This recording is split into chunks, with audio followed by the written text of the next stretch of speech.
We good? Okay, so I'm going to talk very briefly. I have 5 minutes to talk to you about the IB Language and Literature A course, which hopefully you'll be taking in grade 11 next year. So the first thing I want you to be aware of about it is that the course that currently exists is very, very, very new. Meaning, so we call it first examination in 2021, meaning that the first time anyone will be writing an exam for this, the way this course exists now, is this June.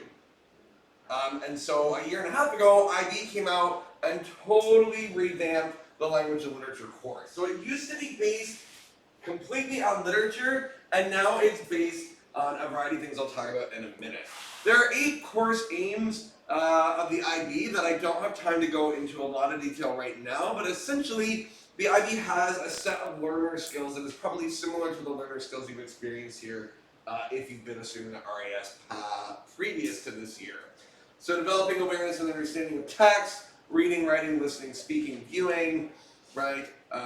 Analyzing, interpreting text. I mean, similar skills to what you do usually in English. So the difference becomes, and we'll talk more about that later, the kinds of things that you are analyzing, okay? So I'm going to talk a little bit about the differences between what we call SL and HL, or standard level and higher level. Has anyone heard of these designations already? Yeah. Okay.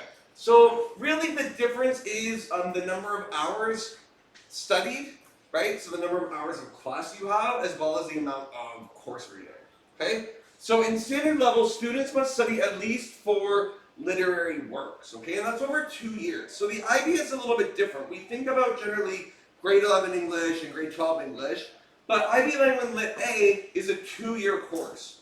So what you start in grade 11 runs until the end of grade 12. Yeah? Yes. So that means if you are lucky enough to get me as your grade 11 teacher, they will keep me into it for the grade 12, right? Because they won't want to teach you the whole course. So you'll study these 4 literary works. 1 work must be from what's called the PRL, which is the prescribed reading list. So the IB has a list of about 400 different texts. Let's just say these are like IB difficulty. You should choose your books from this text. So one of them has to be from that, written originally in English. One of them has to be from that list and in translation, meaning it was not originally written in English. And then we can choose 2 from wherever we want. Okay? So we need to study literary works, and these works have to cover at least 2 time periods, at least 2 places, minimum 2 continents, so they're not all going to be from like the UK, for example, and at least 2 literary forms, so poetry and short stories, or a novel and poetry, for example. Okay?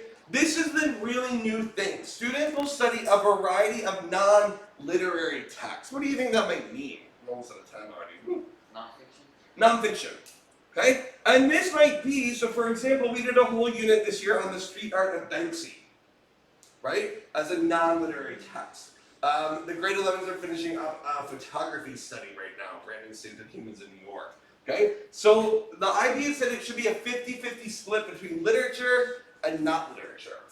Okay? For the text. So HL, and I only have 30 seconds, has to study at least 6 literary works.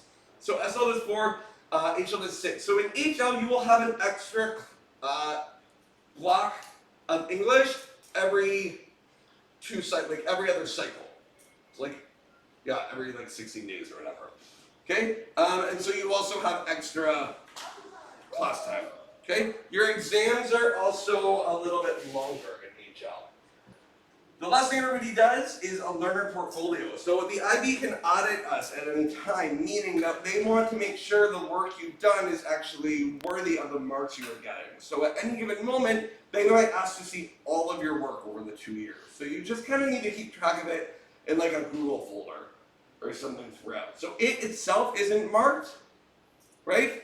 But they want to make sure that you're keeping track of your work. And Mario, you look like you have a question. Yeah. So this is like all our work that we've done? Starting in the IB course, yeah. Okay, and I'm out of time already. So if you have questions, we can chat in class with you, okay? All right, thanks. Hello, everyone.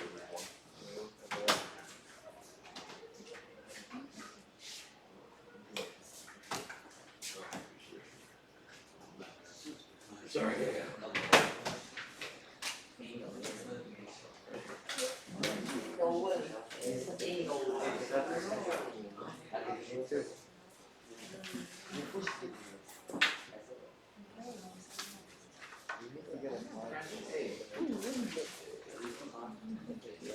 Alright, so let's keep this moving.